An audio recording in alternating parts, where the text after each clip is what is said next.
A partir de mañana, Francia comienza con restricciones muy complicadas. Solamente quedan los esenciales, la posibilidad de salir por 1 hora diaria a actividades deportivas, consulta médica, pero siguen en pie las clases. Alemania también, Italia también, severas restricciones a actividades grupales, culturales y demás, pero las clases siguen en pie en esta segunda ola que ha sorprendido por lo implacable, por la velocidad de los contagios.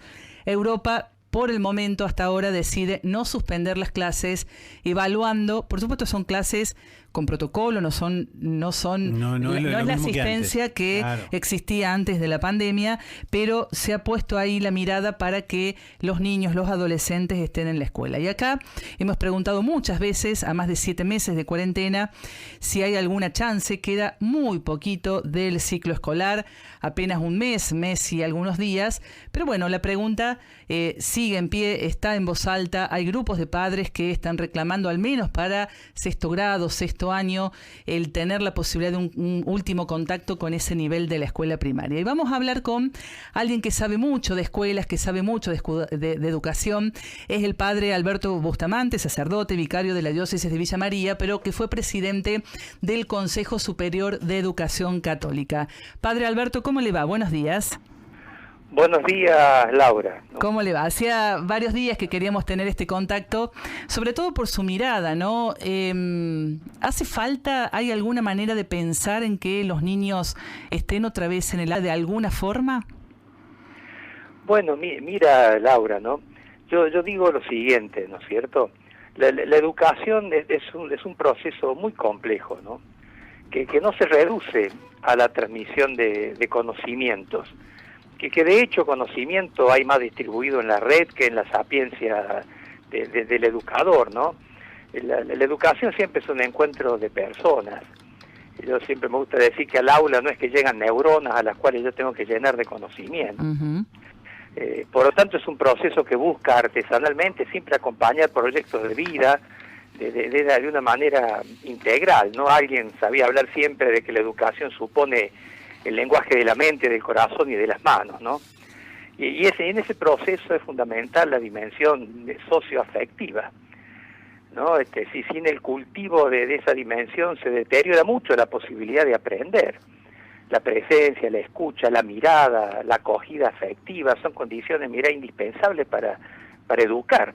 Uh-huh. Y la cuarentena, sin lugar a dudas, en estas diversas etapas que hemos ido pasando de la misma, con ocasión de la pandemia, ha limitado grandemente eso al impedir la presencialidad, ¿no?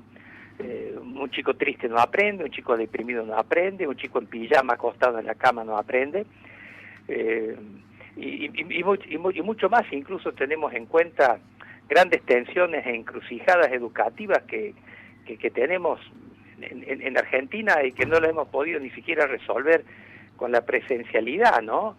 Estoy pensando, a veces encrucijada entre cantidad y calidad, contención y exigencias, personas y sistema, atención de los más frágiles y promoción de los más capaces, entre información, conocimiento y sabiduría. Digo, bueno, no, es un hecho muy complejo el hecho educativo, ¿no? Uh-huh. Entonces, yo entiendo que dicho esto, y en este contexto de pandemia, creo que ameritaba y amerita que en una gran mesa interdisciplinaria se encuentren los responsables de garantizar el funcionamiento del sistema educativo, tanto en su gestión estatal como en su gestión privada, analicen diversos escenarios y en base a eso vislumbren distintas alternativas, cuidando protocolos sanitarios que recuperen algún tipo de presencialidad, segmentada por regiones, por zonas. Sí, sobre todo porque si no se arma esa mesa o al menos esa discusión pública,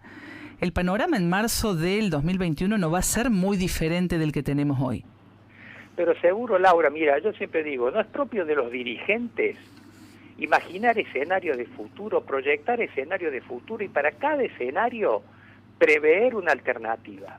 Es cierto que esta pandemia nos ha sorprendido y nos ha agarrado sin conocimientos previos, por así decirlo, sin hoja de ruta previa, y que hemos tenido que ir transitándola, aprendiendo, digamos así, ¿no es cierto?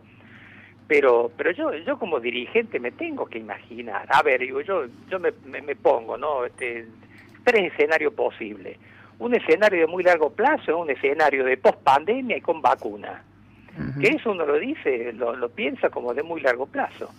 Un escenario de mediano plazo es con pandemia y con vacuna. Y uno que también yo lo veo medio largo.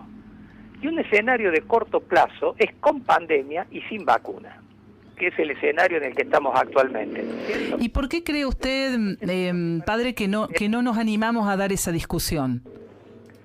Y la verdad que reconozco que tomar decisiones y asumir los riesgos que las decisiones implican, sin lugar a dudas, genera situaciones interiores que pueden inhibirnos. Por eso yo digo que a mí me parece que la recuperación de presencialidad tiene que suponer un gran consenso. La pandemia ha puesto al descubierto desigualdades de décadas en Argentina, y que encima esta pandemia y la cuarentena las han multiplicado geométricamente. Por lo tanto, la salida de esto supone grandes acuerdos, así como se plantean en el campo económico, social, también en el campo educativo. En Argentina ningún dirigente, nadie puede pretender tener el monopolio de las soluciones, y nadie puede imputar al otro ser el monopolio del origen de la causa de los problemas. Entonces, yo creo que para tener incluso sustento político una decisión, supone, y para distribuir responsabilidades de alguna manera, entiendo yo, ¿no? Sencillamente lo hago como un aporte, ¿no? Entiendo que ameritaba un gran consenso en donde la decisión de volver no sea unilateral.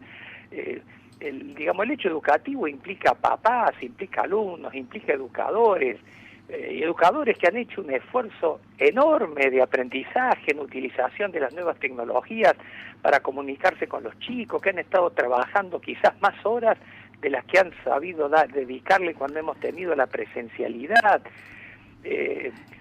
Los responsables del sistema, ¿no? Bueno, es lo que pienso, ¿no? Claro, ahora, padre Alberto, esa mesa de consenso, ¿no? Debiera convocarla, en este caso, el gobierno de la provincia de Córdoba. ¿Hay algún margen para que la Iglesia o el Consejo de Educación Católica lo haga?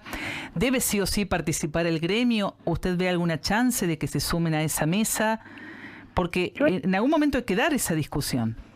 Yo entiendo que sin lugar a dudas quien debe convocar a esa mesa es quien conduce, quien tiene la responsabilidad política y tiene la legitimidad y la legalidad para hacerlo, que es siempre el gobierno, ¿no? Los oficialismos son en esto los que tienen siempre mayor responsabilidad en tener una mente abierta, un corazón abierto y manos abiertas para escuchar, para merituarlo. Mire, yo siempre digo, ¿no? A mí me encanta decirlo, y lo iba a decir como una condición incluso para poder dialogar con ustedes, ¿no? Yo digo la palabra que digo, lo digo en la convicción que en democracia, toda palabra, sobre todo la de los dirigentes, y en este caso mío lo soy, un dirigente religioso, es una palabra siempre insuficiente. De hecho lo es, y debe ser insuficiente. Porque en la democracia, la palabra de los dirigentes es una palabra que es dicha para ser obedecida. Es dicha para ser mesurada, confrontada, discutida, nunca descalificada, pero sí para ser mesurada. Entonces, en ese sentido, yo creo que es importante, ¿no? A mí me parece, ¿no? Sí, ha parecido una gran suficiencia, ¿no? Por quienes han determinado una cuarentena tan larga, al aula no se vuelve porque no se vuelve, son todos discursos autosuficientes, ¿no? Que se terminan ahí. Y viste, mira, si el único mensaje para los chicos va a ser solo volvemos cuando tengamos vacuna, estamos muy complicados. Yo creo que sencillamente hay que repensarlo profundamente. La virtualidad como dispositivo transitorio, a mi entender, ya da muestra acabada de insuficiencia y de agotamiento. Más allá de la enorme inequidad y desigualdad social en el acceso a las nuevas tecnologías, que hizo que miles de alumnos ni siquiera pudieran mantener un mínimo vínculo pedagógico. Es tarde, padre, para, por ejemplo, en noviembre, ¿no? El ciclo lectivo termina el 16 de diciembre, en teoría. Para que en noviembre el primer grado o la sala de 5 o el sexto grado o el sexto año puedan ensayar algún regreso como para cerrar una etapa? A mí me parece que no, nunca es tarde, nunca es tarde para recomenzar, nunca es tarde para intentarlo y probar, como digo, de una manera segmentada. Te estamos hablando, por supuesto, teniendo en cuenta los contextos epidemiológicos de los que estamos, con las medidas sanitarias pertinentes que se prescriben, pero a mí me parece, bueno, que de algún modo, ¿viste?, habría que pensarlo. Mira, y sobre todo pienso en lo siguiente, en los más frágiles, en los más débiles, que tienen hipotecado su futuro. Mira, la educación siempre es un anuncio de futuro. Lo único que se llevan los chicos de una escuela es una promesa de futuro. Lo que tiene el título, cuando un alumno egresa, lo único que se lleva es una promesa de futuro. Nos quedamos con esa reflexión y ojalá, Bustamante, sabemos que usted es muy escuchado, tiene gran ascendencia en la dirigencia política local, gremial y demás. Ojalá este pensamiento en voz alta, lo que usted nos comparte, esta promesa de futuro pueda ser incorporada a la discusión pública.